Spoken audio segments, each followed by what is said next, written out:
Montana Talks here. Live and local. This is Montana Talks with Aaron Flint.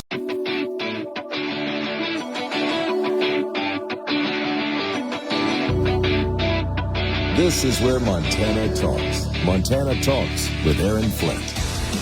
All right. Well, once again, I had to whip up a little Trump montage. There was only about 3 sound bites available from President Trump on the Fox News affiliate website here earlier this morning. So smashed the 3 of those together with kind of the latest of the political persecution trial underway against President Donald J. Trump once again. Before I play that montage for you, though, for those of you just getting up and rolling with us here in the 7 o'clock hour of the show, this is the soundbite. This is the soundbite here. Now the crazy ants of The View are crying uncle.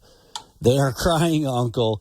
They want all of this media coverage of the Trump trials to stop because they are now of the full reality that all of these political persecution trials against Donald J. Trump are actually helping Donald J. Trump. So the crazy ants, the crazy liberal ants on The View are crying uncle. Our incumbent president stepped in to do a speech on anti-Semitism. They cut to the speech, came back and talked about Donald Trump. So what's happening here is Donald Trump is Donald Trumping us. It's deja vu from 2016. And the coverage, the irony is the people covering that news thinks they're getting one up on Donald Trump while they're handing him a lot of votes because of the coverage. It's ridiculous. Yeah, I've been saying, I agree with you. I've been saying from the beginning, I actually think this trial is somewhat helping Donald Trump. Somewhat. He leads in the 5 battleground states right now. Here's a montage that I put together of President Trump giving his reactions to the latest political persecution trial coverage. This is a scam. I think it's a terrible thing that's happening to democracy in this country. They have not come close to proving fraud or that any fraud has taken place. There's no fraud here. There's no crime here. This day is truly going to go down as a day of infamy for the New York legal system, which is true. The whole world is laughing now at the New York weaponized legal system. All right. Jesse Waters summed it up last night. Because, of course, Michael Cohen took the stand yesterday. Day 16 of the Trump trial, where no one will tell us the crime. Alvin Bragg's star witness Michael Cohen finally took the stand. The prosecution tried to paint Cohen as a respectable family man who became a lawyer to please his granny. Cohen has been disbarred from practicing law. He went to jail for perjury and tax evasion, lied to banks. He lied to Congress, lied to his wife. Cohen even secretly recorded conversations with Trump. So anyway, that was Jesse Waters summing up the latest of the Trump political persecution trial, where basically their star witness has zero credibility whatsoever. Let's see. We've got reaction from Alina Habba, one of President Trump's lawyers, talking about the dual system of justice that we are witnessing on display right now. Plus, Greg Jarrett, Fox News, and Alan Dershowitz also weigh in on Michael Cohen's testimony. We'll get to that and more right after this. Plus, the phone lines are open for you. 406-294-0970, or you can send us a message on our Montana Talks app as well if you just got a quick message that you want us to share with our listeners.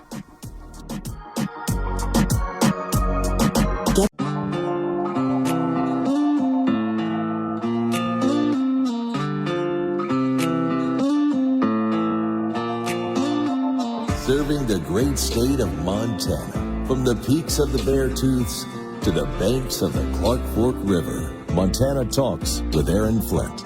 And I think the reason you're seeing all of these independents turn, and we're at the highest level right now of independents turning towards Republicans, is because they are seeing the dual system of justice. And as President Trump says, he's just in the way. This can turn to you, it could turn to me, it could turn to our children. And that's what they're doing. They're indoctrinating, they're corrupting, and they're throwing out the American Constitution that our country was made on. It is completely out the window. It's so sad to see, Sean. It has to stop. All right, yeah, that was Trump attorney Alina Habba on with Sean Hannity last night.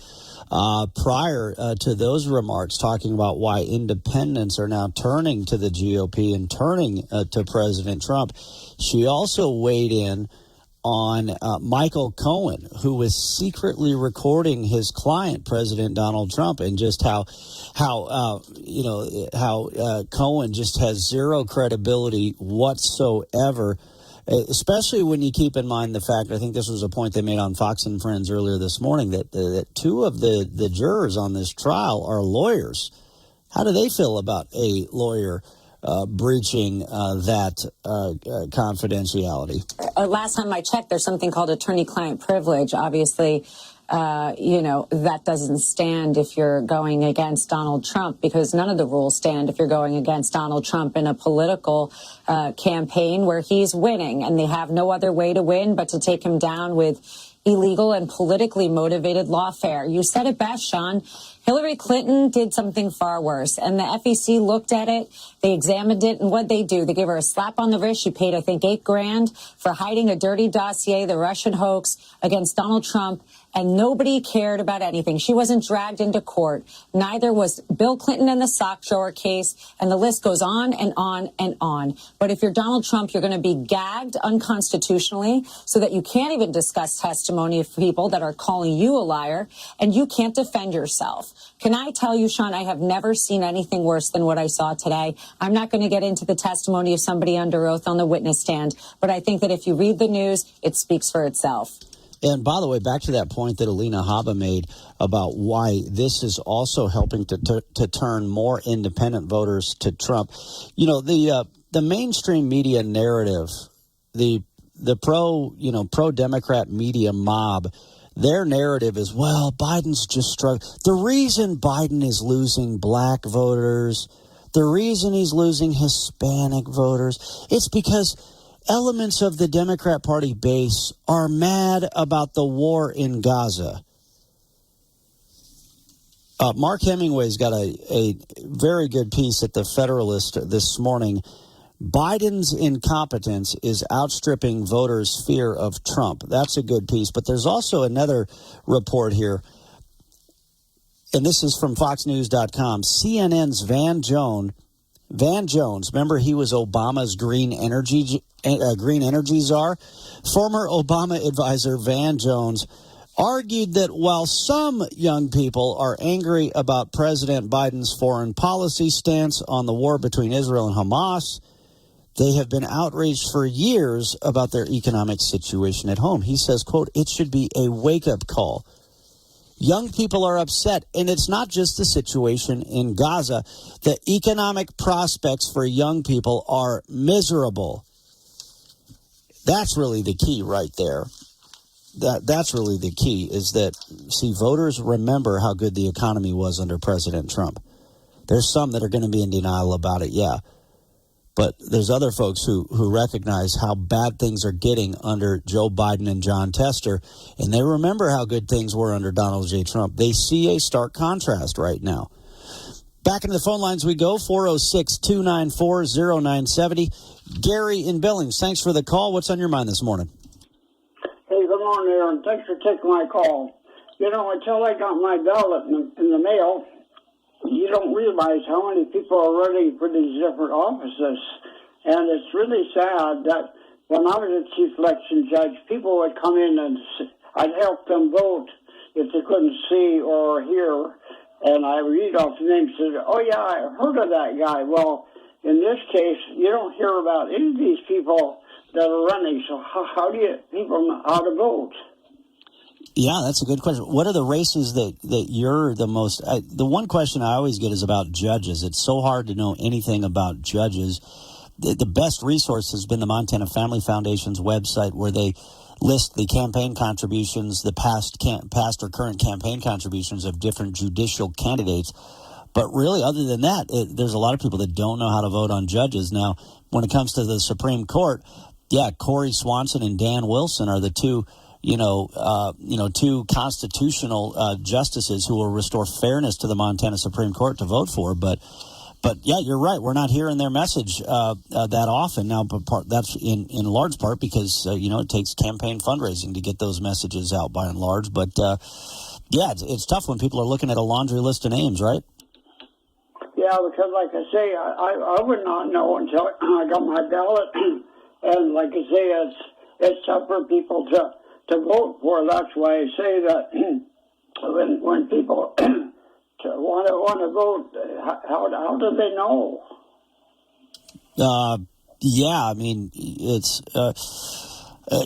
What's the race that stands out the most to you that you were just kind of dumbfounded by? Well, like I say, I was in politics for a lot of years, and I know some of these people.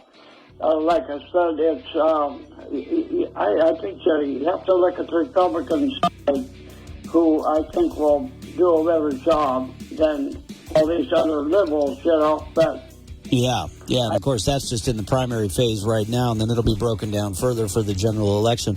All right, here on the music, we got to hit our next news and weather break, and we'll get to your farm and ranch report. If you can plan barbecues and weddings, you can plan to protect yourself from a natural disaster. Sign up for local alerts, prepare an emergency kit, and make a family communications plan. Get started at ready.gov/plan. Brought to you by FEMA and the Ad Council. This is where Montana Talks Ag with Lane Nordlund. The latest USDA crop progress report is out, and for the National Winter Wheat Condition Rating, 18% of the crop is rated poor to very poor, while the good to excellent rating remains at 50%. Here in the Big Sky State, a slight improvement in the poor to very poor rating this week, rating 17%. Poor to very poor, 31% of the crop rated fair, with 52% of the winter wheat rated good to excellent. Are you concerned about the impact government policies could have on your cattle business? One way to make your voice heard in Washington is by joining NCBA. When you join, you'll be part of the nation's oldest and largest national cattle industry organization that has a professional team working in Washington, D.C. on issues that matter to cattle-producing families nationwide. Don't stay on the sidelines. Make your voice heard by joining NCBA today at the website ncba.org. From winter wheat to spring wheat now, 61% of the nation's spring wheat crop has been planted. In Montana, the pace a little ahead of the national average. As of Sunday, farmers planted 63% of the spring wheat across the Big Sky State. As for sugar beet planting, USDA reports 70% of the crop was planted, but I'm guessing with all the rain and flooding that we had last week, a lot of that crop will have to be replanted across Montana. I'm Lane Nordlund.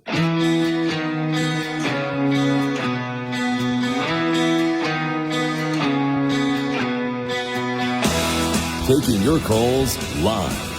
406-294-0970. Montana Talks with Aaron Flint. Man, I almost forgot about this story. I was telling you about how CNN's Van Jones says, look, it's not just about the war in Gaza that's dividing Democrats or that's stripping away Democrat voters from Joe Biden and the Democrat Party. It's the economy, stupid, as they said back in the 1990s. He says young people are upset. The economic prospects for young people are miserable. That's what Van Jones said on CNN. And they were talking about the polling, which now shows that Trump and Biden are essentially tied among 18 to 29-year-olds and Hispanic voters, even though each group gave Biden reportedly more than 60% of their vote in 2020. Trump also wins more than 20% of black voters, a tally that would be the highest level of black support for any Republican presidential candidate since the enactment of the Civil Rights Act in 1964. So that's how well Trump is doing right now. Do you guys know who LT is? Hall of Fame NFL linebacker Lawrence Taylor. I almost forgot to share this story. I almost forgot we had this audio for you here. So the big Trump rally in New Jersey this past weekend, over 100,000 people showed up. I shared audio in the 6 o'clock hour of the show. Doug Burgum, the North Dakota governor, was there speaking at that rally. Well, somebody else who showed up to speak at the rally, Hall of Fame NFL linebacker Lawrence Taylor, LT, And apparently, LT has never voted for a Republican, but he's going to vote for President Donald J. Trump. And then on top of that, he says nobody in his family is voting for a Democrat either. Lifelong Democrat and NFL Hall of Fame linebacker, LT, says Trump red-pilled him. I grew up a Democrat, and I've always been a Democrat until I met this man right here. I'll tell you what.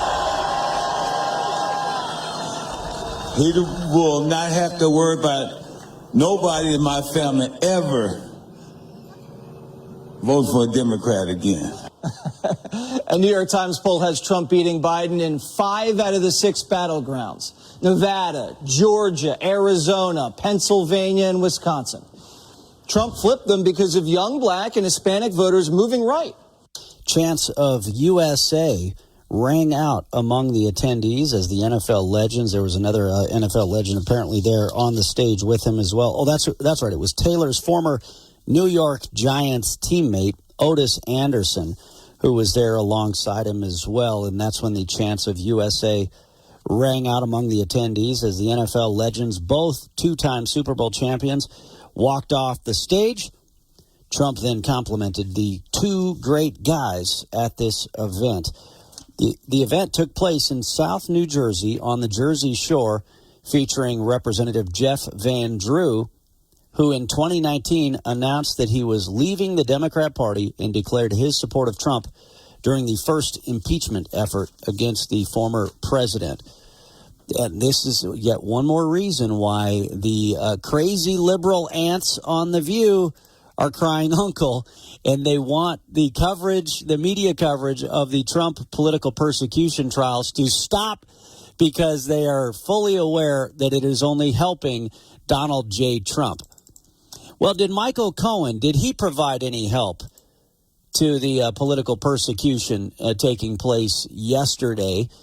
Both Greg Jarrett, Fox News legal analyst, and Alan Dershowitz, a liberal constitutional lawyer, were on with Hannity. Where's the crime and what is the crime? Can you please tell me, Professor, because I don't know. I've been doing this 60 years, and I can't find the crime here. What I can find is a crime committed today in the courtroom by Michael Cohen. He looked the jury in the eye and he lied. They asked him why he tape recorded his client. And instead of saying, well, maybe I was afraid, I needed some protection, he made up this whole story about why he did it for a pecker. And nobody is going to believe that. And I think this raises serious ethical problems for the prosecutors. In 60 years of doing this, I have never put a witness like Michael Cohen on the stand, because I have ethics. And good lawyers don't put people on the stand who they know are going to lie, either on direct, and he lied, I believe, on direct, or on cross. And we're going to see lie after lie after lie on cross. And so we see ethical violations occurring right in front of us and lies occurring right in front of us. We don't even have to get into the issue that he lied before and he went to jail. He lied right to this jury. And I hope at least the lawyers on the jury will see through it and understand that he's trying to sell this jury a bill of goods. But if you listen to CNN or if you read the New York Times, this was the most compelling testimony you've ever seen in your life. And that's why these trials should be on television, so we can decide for ourselves who's telling the truth, instead of having to understand this evidence through the prism of biased reporting. All right, we'll get Greg Jarrett's take after this. And then, speaking of NFL football players, the Kansas City Chiefs kicker on Biden. I'm Therese Crowley. Former President Donald Trump posting today, virtually every legal scholar said there's no case. As we enter day 2 on the stand with disbarred lawyer Michael Cohen, New York State's witness against his former boss, with cross-examination by the Trump defense, and the state not yet showing evidence of an illegal payment. In the former president's corner today, former presidential candidate Vivek Ramaswamy posting this sham trial is a politically motivated assault. President Biden in the Rose Garden at noontime to give his rosy view of the jobs and economic picture, but wholesale inflation rose more than expected in April, a half point. And after Donald Trump's warning that Chinese EVs could end the auto industry, President Biden announced 100% tariffs on Chinese EVs. Florida Congressman Carlos Jimenez tells Fox Business. We need to decouple from China. We need to decouple yesterday, not today, not tomorrow, yesterday. America is listening to Fox News. Yeah, so apparently the kicker for the Kansas City Chiefs was a commencement speaker. Was it at a Catholic university, Christian college, anyway, faith-based college, and he landed some kicks on Joe Biden. I'll share that story with you here in a few minutes. We had fun talking about Jerry Seinfeld's commencement address earlier on in the 6 o'clock hour of the show. But first, back to the political persecution trial in New York. Michael Cohen gave testimony yesterday. Sean Hannity, when tossing over to Greg Jarrett, the Fox News legal analyst, Sean Hannity made the point that this Michael Cohen character lied several times to Congress. And just the fact alone that this guy lied to Congress should be reason enough to throw this whole case out. At least a half a dozen other notorious lies that any fair and objective Department of Justice would already have arrested him and started the prosecution of him. But I will say that Cohen today failed to connect Trump to any crimes, and I know that prosecutors know that. So tomorrow they're going to try to change things, Sean. Cohen will probably do what he always does best. He'll lie. He'll say, oh, yes, Trump ordered me to falsely record these expenses as legal expenses. The trouble is that's going to be a tough sell because today he recounted all the legal actions he took that constituted legal expenses. I'm not sure he understood it because he's not a bright guy. The real test for Michael Cohen, Sean, will be cross-examination. The defense will spend a full day confronting him with his innumerable lies, and then they'll ask the question one by one. Were you lying then, or are you lying now? And once these jurors, Sean, see some of the seething, unhinged lunatic rants by Cohen on TikTok, they're going to hate him. But the question is, do they hate Donald Trump more? All right. That was Greg Jarrett on with Hannity last night, talking about the full day ahead for Michael Cohen today. I had a full day yesterday, so I thought, you know what, I'm going to just run downstairs and grab some lunch. So the Montana Sky restaurant is on the 20th floor of the Doubletree Hotel, and they've got the same great view that we've got here on the top floor in downtown Billings. So for those of you, you know, in Billings, or those of you that travel to Billings for conferences or conventions, check out the Montana Sky restaurant. So they're open for breakfast 6 a.m. to 10 a.m. on the 20th floor, and then for dinner on the 20th floor.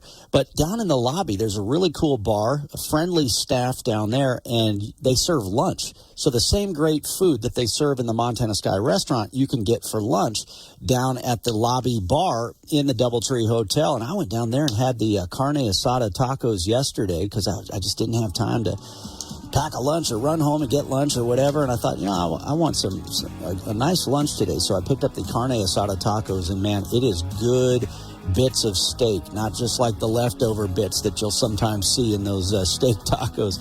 So if you haven't checked it out yet, check out the Montana Sky restaurant, or hey, get the same great food for lunch at the lobby bar in the Doubletree.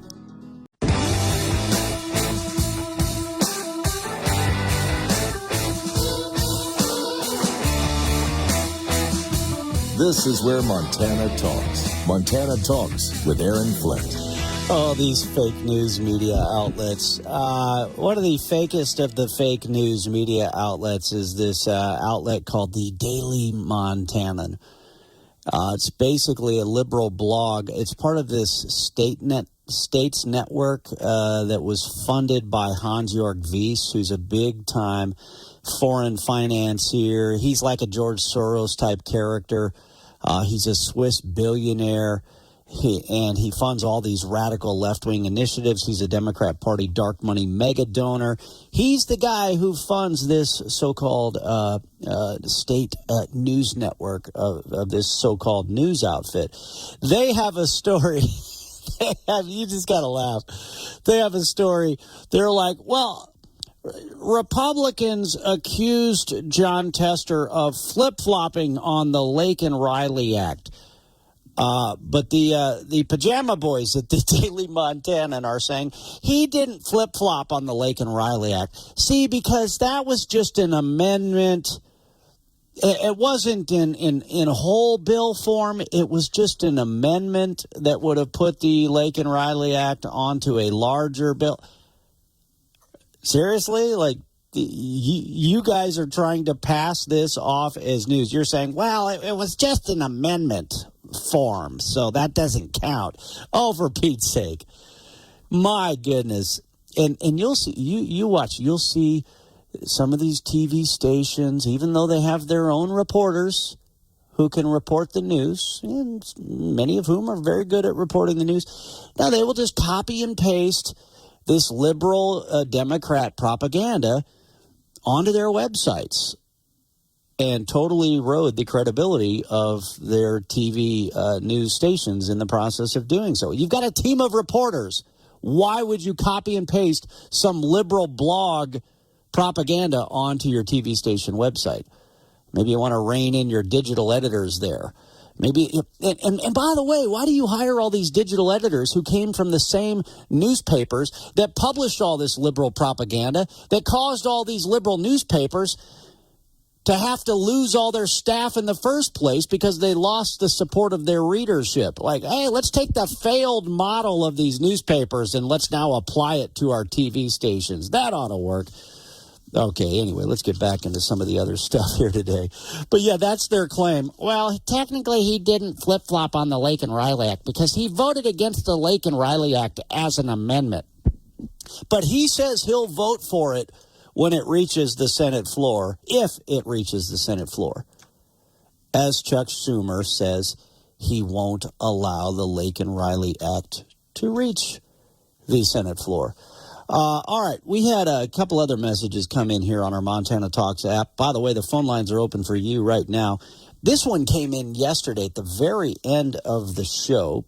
And so Will in Billings, Will, I apologize, we didn't get this until 9:59 in the morning, and that's when the show just completely wraps up, of course. But I think we were talking about, John Tester flip-flopping on the Lake and Riley Act. And, you know, how he always votes against things that he says he supports when it matters the most. And I referenced the Keystone XL pipeline. John Tester will say, oh, I support the Keystone XL pipeline. But then he votes against it when it really matters. So he's just a fake moderate. He'll just straight up lie to people. And he's been doing that for years. I think people are finally on to his little shtick here, though. But Will in Billings, this was interesting. He says, when it comes to the Keystone XL pipeline, and this is from a listener in Billings. Now, remember, counties in eastern Montana were going to benefit from the Keystone XL pipeline. There were counties like Phillips County, Valley County, Macomb County, that all these eastern Montana counties combined were going to get anywhere from $65 to $100 million a year from the Keystone XL pipeline. And so obviously they lost out. But remember, when you're building things or powering things like a pipeline that would crisscross the state like that, there's businesses all over the state that are going to be able to profit off of this construction work and the ongoing work that's done. Anyway, Will in Billings says, we had 60 power units for the pipeline. And when Tester and Biden then voted to shut it down, we lost out on 3 to 4 months of work, thanks to them. So this is a listener in Billings who said, yeah, we had 3 to 4 months of work lined out that we were going to have, the business we were going to get, helping to support the construction of the Keystone XL pipeline. But because Joe Biden and John Tester shut it down, they immediately lost that work, completely lost that revenue, that money, and more. And again, John Tester votes against things that he claims to support when it actually matters. He'll say, oh, well, I voted for the Keystone Pipeline over here and over there, and I might do it again over here or over there, but never when it matters, never to actually get the thing across the finish line. This is even more, even more of a lie, right? When he'll claim to support something, but then yet vote against it when it matters the most. Same thing with the Lake and Riley Act. He had a chance to vote in support of the Lake and Riley Act and get it across the finish line, but he voted against it. And now he says he'll vote in support of it if it reaches the floor of the Senate. But Chuck Schumer is saying he won't allow it to reach the floor of the Senate. And then, of course, Jon Tester has the fake news media to cover for him every step of the way. But thankfully, it sounds like more and more of you are tuning him out. Let's see. This was a big story in Politico. I don't even think I got to this one yesterday. I might have briefly mentioned it. Big story just published by Politico here this week. And Politico is a left-of-center news outlet in Washington, D.C. Here's the headline. Montana's tribal voters could determine the makeup of the Senate. Following a major turnout dip in 2022, Native American voters are now a key target in the Montana Senate race, where their votes could make or break Jon Tester's chances of heading back to the Hill. First off, I don't know if they mentioned it here in this 24-page report here by Politico, but why was there such a major turnout dip in 2022 among Native American voters? Could it be that Native American voters are disaffected by what they see of the Democrat Party today? And that they didn't want to turn out and vote in support of the Democrat Party? Again, the headline, Montana's tribal voters could determine the makeup of the Senate.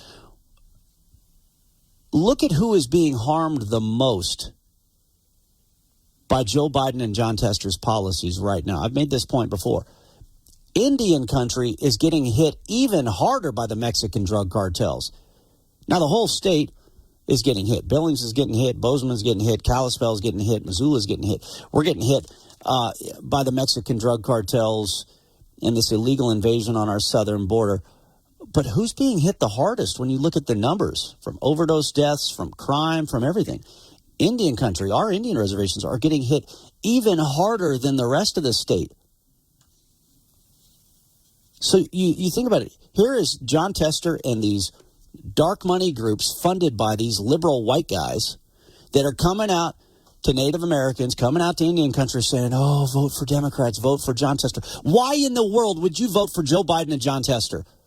They want to kill your coal-fired power plant. They want to kill your coal mines. They want to kill Crow Coal.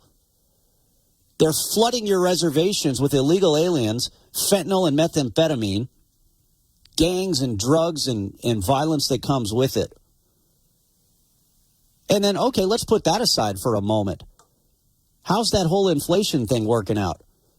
I've made this point before. Look, our reservations are by and large in rural Montana, in rural America.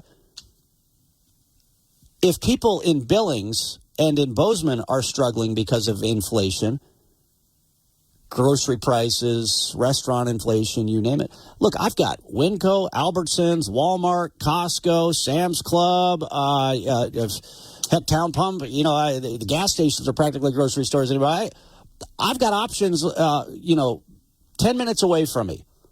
But if you live out in rural Montana, you got to drive sometimes a long distance, and you're lucky if you've got that one great grocery store in town.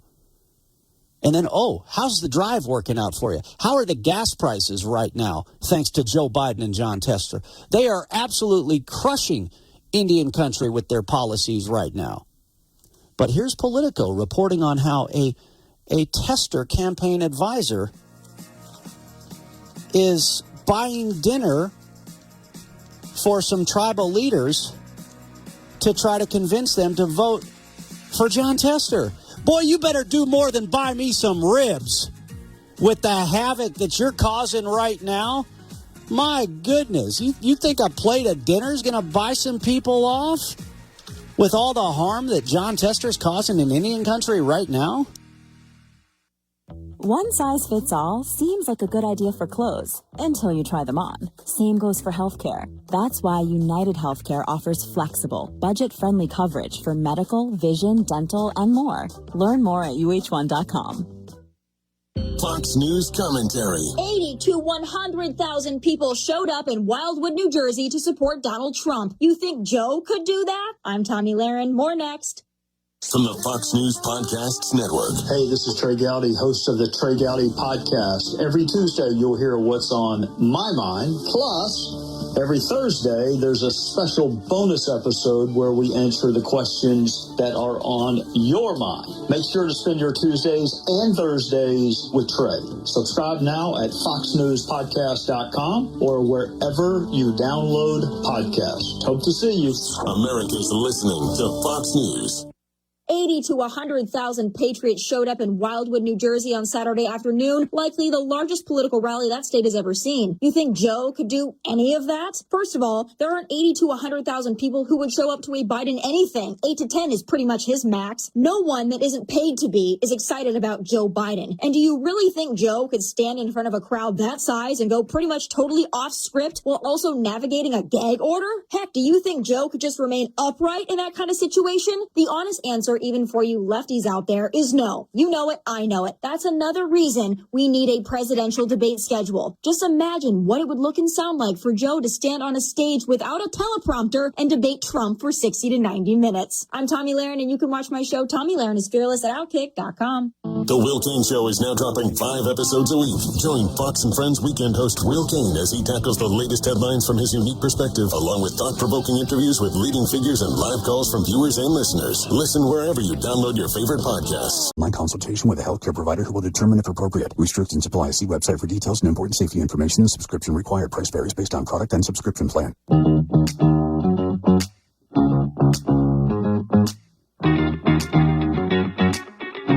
Taking your calls live. 406-294-0970. Montana Talks with Aaron Flint. Yeah, what the heck? Let's mic him up early. John Jackson, the Joker from Twitter, already in the house. John, great to see you. Thanks for dropping in. Hey, do you like the way I've got that microphone plugged in right there, buddy? I can't believe it. Case. I can't believe it. I was like, because I still had my microphones all coiled up from when I was in Bozeman on Friday out at the Hilton Garden Inn, and so I didn't get them studio ready yet, and John knew how to plug in his own microphone. Well, we were joking, too, because, our fellow military folks might remember back in the day, your RTO would like lick his finger and then put it on the microphone, the handset. That was the way to get the electricity to connect, apparently. So I'm just glad you didn't spit on the microphone connector there as you were plugging it in. Did you ever have to carry the big prick radios? Oh, yeah. Oh, my God. And we'd be out on these ops, like down in South America, and the boss would insist every time when everything is done, let's make comms, just for practice. And you got to let me get that thing up, rig up the antenna, do everything and make comms, because you want to be good at it. Yeah. I remember I was at Fort Lewis, when all the ROTC cadets got to go through. We used to jokingly call it like summer camp because it wasn't as hard as actual basic training that I went through. But it was like, we're all out on this patrol. Nobody wants to carry the radio, and they're like, all right, who's going to carry the radio? And like everybody's crickets. I was like, all right, I'll carry this stupid radio. Give it to me, but yeah. Oh, no, the boss would, if you were the FNG, you had to carry the radio the whole time, every time you went out. Particularly your first tour, you're carrying the radio. Didn't matter how little you were. They were going to put that radio on your back. And carry it in the Alice pack, which is the absolute worst device ever invented to carry weight.